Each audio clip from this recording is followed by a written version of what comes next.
YaYa mama. That gitchy YaYa mama. That gitchy YaYa mama. That gitchy YaYa mama.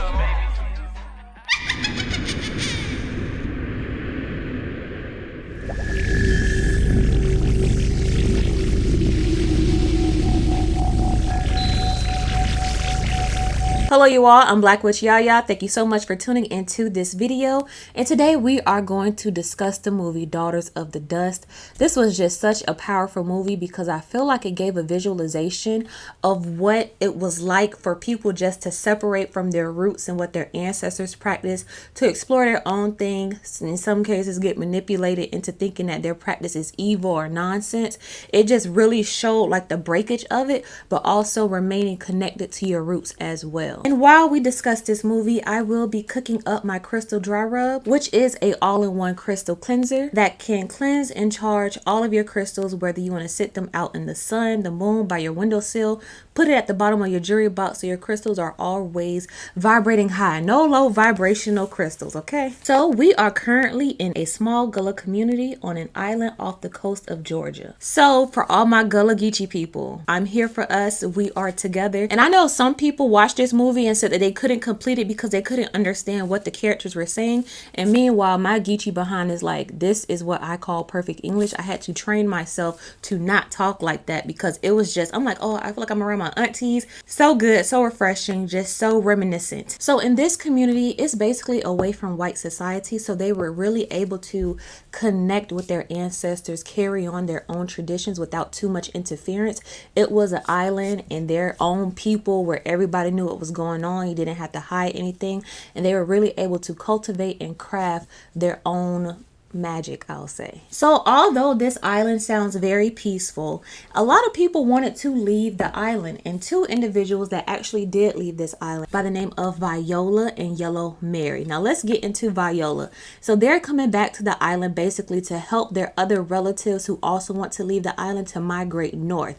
So everyone on that island is into roots, the good old hoodoo, their ancestors, you know, they just real deal root work, like what their ancestors practice. So immediately when you see Viola, you could tell she went Christian. She is a Bible holding, Christian card carrying type of Christian. As soon as I seen that, I was like, oh Lord, the church done got her. And Yellow Mary, she is going back to the island with her girlfriend Trula. So they're also with Mr. Sneed, and Mr. Sneed is the photographer who is there to document their migration from the island to the north, basically so their children's can have pictures and photos of where they come from and know the true story of how they migrated from that island to the north without someone trying to manipulate what happened. I'm going to link a video down below that really explains and go in detail about Evo landing. I was going to do it, but I feel like Aloku, I believe her name is, explained it so well. I'm going to have her video down below. So we have to talk about Nana Pezant. I really want to get the characters down because I am going to be skipping a few parts, but as long as you know who I'm talking about so we could get to the root of the story. So Nana Pezant is like the monarch of the story of the family. She is the grandmother to some, the great-great-grandmother to others. She is really tied in and connected to her roots. She's still into it. She has her grist bag. She has her charms. She has her herbs. She is not modernized. She is still very into her work. So Nana Pezant, she is no fool. She knows exactly what's going on. She knows that her family is getting ready to migrate north. They're all excited about it. They're like, oh my gosh, we're going to start a new life. We get away from this island. You know how you hear like, oh, people up north, they have this and they have that, and we'll be able to do this, and life is going to be so much better. We get to get off this island, because I feel like they look down on the island because they're like, these were the slaves were, and we still here. We not slaves, so why are we here? Like they started just to look down on the island without actually appreciating the story that came along with being on that island, which it will be helpful in the video down below. So Nana Pezant is like, listen, when they get ready to kiss me goodbye, I got something for them. She was cooking up a plan, and we'll see that towards the end of the movie. So fast forwarding some, you guys are going to hear me say fast forward a lot because someone in my comments comments, God bless her soul, she said this so nicely and I thank her. She was like, in your movie reviews, I love it, but I feel like you go too in detail with the movies. We want to know the witchy parts. So like if you could kind of make a majority witchy, like no problem, because it's hard for me to sit down and review movies in the first place because it's hard for me to sit still. I already got checked out for it. I know what's going on, but it's hard for me to sit down and focus on a movie that's like 2 hours long. Like literally to do these reviews, it takes me like 6 hours to watch a 2-hour movie because I pause it. I got to go move around. I got to do something. I just can't. And then I have to take notes on it. It's hard for me to sit still, y'all. So Nana Pezant is talking to her grandson, Eli. Now, Eli is pissed off because his wife was violated and is now pregnant. So he's like, listen, I feel like she's not mine no more. Who could ruin this? Who could ruin my ideal dream of having a family? Like, what is going on? And then Eli gets upset at the grandmother. Like, look, you be cooking all this magic and root work stuff up. How come that couldn't stop them from like violating her? Why didn't that protect us? You have all these bags and potions and concoctions and stuff. Why did none of that work? And so he started to believe probably none of this stuff worked in the first place, because if your magic was so real, if what our ancestors practiced was so real,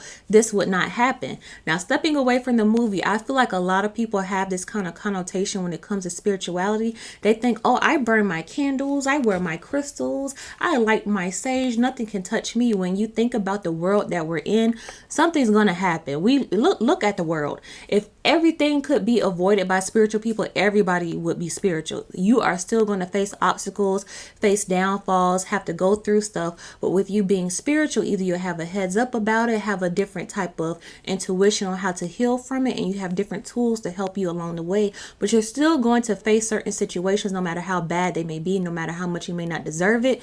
But don't blame your spirituality on things that may be happening bad to you. Sometimes, like I always say, ish happens. So he's mad at Nana Pezant, and so he snaps. He is like, listen, I'm tired of this. This is unfair. So when he gets back home, Nana Pezant, like I said, real spiritual, real into her ancestor roots. She has this dead tree that's outside the home, and she has glass bottles on it, and she puts those at the branches of the tree. And this is like an old tradition that is used to put outside your home because it captures evil spirits inside the bottle, and those evil spirits will not know how to get out. So on the next morning, the sun is able to cook away the evil spirits from entering into the home. It's like a booby trap for bad energy. So he snaps, he gets pissed off, and he just breaks everything on that tree. Glass is breaking, the tree branches are breaking, and you would think, oh, this is just him being mad and upset because of what happened to his wife. But symbolically, I looked at it as him trying to break away from his roots. Like, he's like, look, this done happened to my lady. All this stuff don't work. All this stuff is nonsense. Get this ish away from me. And breaking away from his roots and trying to move away from what was once taught, which is why now, of course, he wants to migrate north with everybody else. Something else that Nana Pezant said that I really love before he snapped and decided to break off the glasses from the tree, she said, you can try to run away from it, but it's inside of you. You are a part of your ancestry. All that stuff is embedded in you. You have that spirit in you. You have the knowledge within you. Sometimes you'll have memories and ideas to do stuff. You don't know where it comes from, but that's your spirit and your ancestors communicating with you. And to me, this was just so beautiful because she was just saying it's naturally within you. You don't have to fight for it. It's going to come to you. As long as you connect with them, they'll connect with you. And this is something that I always preach, so this is probably going to sound real familiar, because I feel that sometimes if you're ever doing work, you know, some work, some craft, and you may just take a candle, burn it a certain way, have a petition a certain way, lay out your crystals and your herbs a certain way, mixing up stuff a certain way. You don't know where it came from. Like, for my crystal dry rub, I don't know where this came from. I just like, maybe I should mix this with this and put this in here, put this in here. It comes naturally. You didn't think of it. It's almost like somebody has your hands and you're just doing it. That's because it's naturally within you. You don't have to think too hard about it. And that's your ancestors and your spirit that's communicating with you, giving you that knowledge where it comes so natural to the point where you don't know where it come from. Like, it's like, I didn't know nothing about this. I had never been to this store before. I don't know where I got this product from. I don't know why I decided to burn that candle with this herb. It just comes natural because it's a part of you. And it's a fight to try to break from it. That's why I feel that sometimes when the Christian church, they have certain things that they do that's related to witchcraft. Like, why y'all got all them candles up there? Why y'all drinking the blood of Jesus and eating a little cracker? Why y'all got this whole altar thing coming up? Like, certain things within the church that's related to craft. And it's like, see, you can't even hide it if you try, because you're still naturally going to show those type of practices no matter what you do. So now we really get to see how the migration going going north really had an impact on Viola and Yellow Mary. So let's focus on Viola. Like I said, she's a card-carrying Christian. She's under the tree reading the Bible to little children. Yellow Mary goes to talk to Nana Pezant, and they're talking, and then the Nana sees that she has some little charm around her neck, and she was like, what is this? And then Yellow Mary says, oh, it's Saint Christopher. It's for protection during my journey. And Nana Pezant was like, what type of belief is that? Even I was like, it's who? I had to rewind it so many times to see who she said. It sounded like Saint Christopher.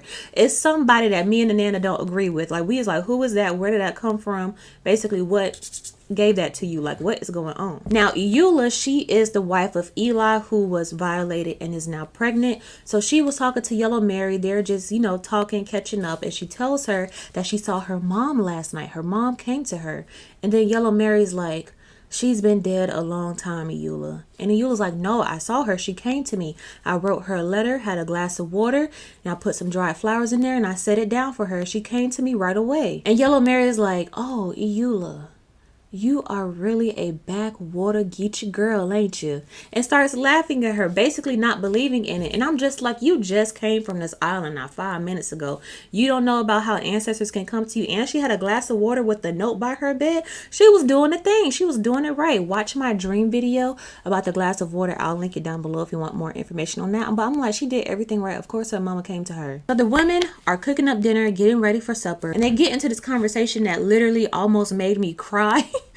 I'm sensitive. But they get into this conversation where basically they're like, yep, we're going to move up north. We're going to leave all this nonsense behind. They're talking about the grandmother, Hooger, I believe her name was in this movie. She was married into the family, so she's talking. She's like, yeah, we're going to move up north. We're going to leave all this nonsense behind. And someone mentioned about what are they going to do about Nana Pezant. And she's like, listen, if she want to stay here, practice her nonsense, we're not going to worry about her. She could stay here.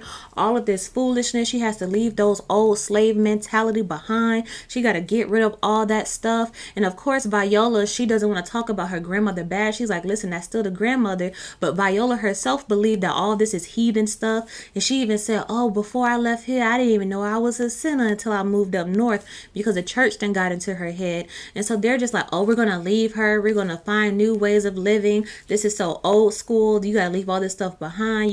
The world is changing. You got to catch up with the world. Basically making the Nana look like a fool for still practicing what her ancestors practiced and what was passed on to her. Oh, they were dogging her out so bad. Like, just talking about her like she's just some crazy lady. I was like, oh, y'all not gonna do Nana like that. She trying to keep y'all together.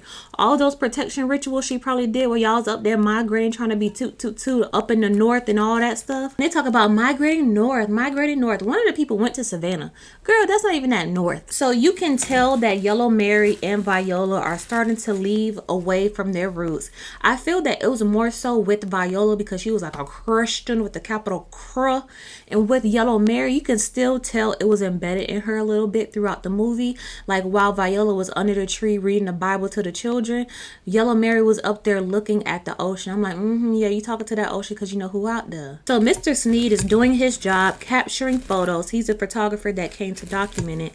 And Viola's talking to him. She's just getting all that stuff off her chest. She's like, yeah, we got to leave all these old school ways behind. Like, for example, you still have people out here naming their children I do you odo, and God knows that sometimes people name children the days of the week they were born or the season they were in, and not to mention that they have tons of nicknames like Okra, Jasper, Moon, and then she gets into the nicknames being Shango, Olokun, Yemoja, and it's like, yeah, Orisha, don't act new. Basically, she was saying all these African names gotta go. When I'm up north, I hear Sarah, I hear Veronica, and meanwhile, down here, y'all naming y'all daughters, oh, y'all, like, what is going on? She has just really drank the Kool-Aid. Like, she is like all this heathen stuff, referring to them as sinners. I swore if I had $1 for every time she called somebody a heathen. And that part immediately made me reflect on when I was in school, and that you would have like kids from Africa coming in being first generation, and they would have like different names we never heard of, and the bullies would like make fun of them and just make fun of their names, and you guys know the stuff that they were called back in the day. And now when I'm older, I'm just like, it's so nice of them to have their like true, authentic, rooted names. Like I wonder what my name would have been, you know? I know sometimes when people visit Africa and they're able to go to the tribes or the cities that their family's from, they're usually given a name. I'm just like, I want to know what my name would have been. So now time is getting closer for everyone to move up north. Well, not everyone, the people who will choose to in the end. So they're still trying to convince Nana Pezant. They're like, listen, you got to leave these old ways behind. We could have a garden with fresh vegetables. We can go outside and be at peace and have a neighborhood. You won't need all these old herbs and all them old charms. You won't need all that stuff. It's a new world out there. Meanwhile, they're telling her this while they're giving her a foot bath. Literally a spiritual practice. I'm like, y'all telling her to leave these old ways behind, but y'all cleaning her feet. It's a spiritual tradition that is usually done to the elder, where you could put like fluoridated water in there, different type of oils and herbs to cleanse their feet, basically to remove any illnesses or sicknesses that they may be going through, and to also make them live longer as well by cleaning their feet, cleaning the things that carry them so they could continue to carry them throughout life. So they're talking about all this while they're literally doing like a spiritual foot cleanse for an elderly person. I'm like, yeah, y'all telling her to leave those old ways behind, but y'all cleaning them feet though. Now for this part, it seems that Nana Pezant has a grist bag, it looks like, and she was saying that her mother, when she was younger, took some of her hair and cut it off and put it into the bag, and now that she's going to add her hair to it because it has to be a connection with you and your ancestors. It has to be a connection there to carry you on. You may be new, but you are rooted and you are here due to your ancestors. So don't ever try to remove yourself from them or think you're better than them, because all things are like a staircase where you're consistently going up and up and up due to their hard work. It has to be a connection there. You can't break that cord. So fast forwarding through a lot of speeches, a lot of monologue, Eula does one good speech that kind of convinces Mary like, dang, I was kind of being brainwashed a little bit. I do need to go back to my roots. Look at what all my family has done. This is me. I feel so different when I'm here. So she was able to kind of snap Yellow Mary back into reality. But now, guess what day is it? It's migration day. But of course, Nana Pezant may not agree, but she's just not going to just let them go without them making a vow and a promise to her to keep on the tradition and to keep that rooted connection to their ancestors. So she ties the bag, the grist bag that has her mother hair and her hair, that's tied onto, it looks like a Bible, but you know, there's certain books in the Bibles that are very much utilized by us spiritual people, and she wrapped it around and they kissed and made a promise to that Bible. So Viola, dramatic self, she is just over there going off like, no, we don't need to make a connection with their ancestors. They were supposed to die, so they died, and then they die and go to heaven. And in that moment, you can see that brick and stone type of definition she gave. They were supposed to die, so they died, and then they go to heaven. Kind of like that cut and clear explanation that's given in the church. When someone dies, they go to heaven. There's nothing else. They're not here. They're in heaven.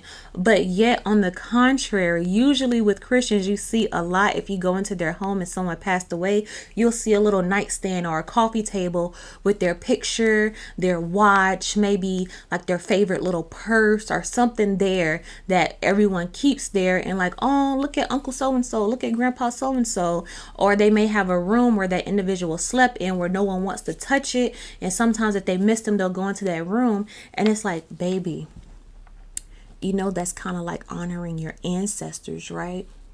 Yeah, you may think that's a coffee table with just their picture and their watch that they used to wear, but that's an altar, baby, because you have their picture there. You have something that they use in this earthly realm. You have something that they like, something that they eat, something that they drink. That's an altar. It's okay. You can say it's an altar. That's what that is, my love. But Viola was going off, but she couldn't resist to make that promise to stay connected to her roots. So she made that promise to her Nana as well. And on August 19th, 1902, they decided to migrate north. But not everyone. One of the daughters decided to run away with her Cherokee man that she was in love with. Go girl. Yellow Mary decided to stay behind. Eli and Eula decided to stay behind and raise their baby there. And the baby was able to be born before Nana Pezant passed away. So you know Nana Pezant did her little to the baby to make sure she was good and protected. It's probably already started teaching her as well. So I have a question. That's the end of the movie. But if you guys were in that position You're on Igbo Landing. You're on the island. Gullah down to the bone, eating all the good food that was in the movie. Would you leave the island? Would you want to see what was up north to see what everyone else is doing? Or would you be like Nana Pezant and want to stay connected to the island? Although the traditions and the practices may be old or maybe looked down upon, would you want to stay connected with the root? Or migrate north, or carry that connection and move it up north? Like, what would be your decision if you could go back in time and change it? Thank you guys so much for tuning into this video. And like I always say, as above, so below. Oh, this hits different in this video. As above, so below. As within, so without. As the universe, so the soul. Until next time, you guys, Ashe, baby.